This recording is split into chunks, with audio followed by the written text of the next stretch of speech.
switch it auto, back to semi, auto, back to semi.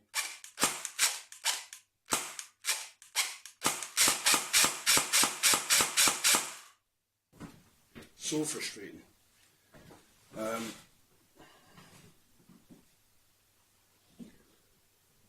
So this is the problem the gun has been having since I last played with it. Since then, I've installed a MOSFET. I've rewired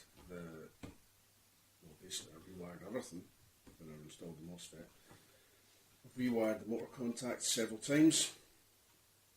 I've rewired the trigger contacts. I've taken the trigger out. I've cleaned the trigger contacts. I've made sure that trigger contacts are actually making contact.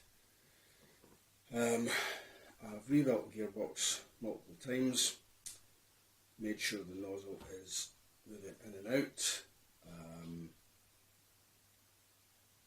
basically at a loss. I don't know what else to do with it. So if anybody has any suggestions on what it's doing just now, then please let me know. We'll be at the stage of having to take it to a tech to get somebody to look at it that knows what they're doing. Anyway,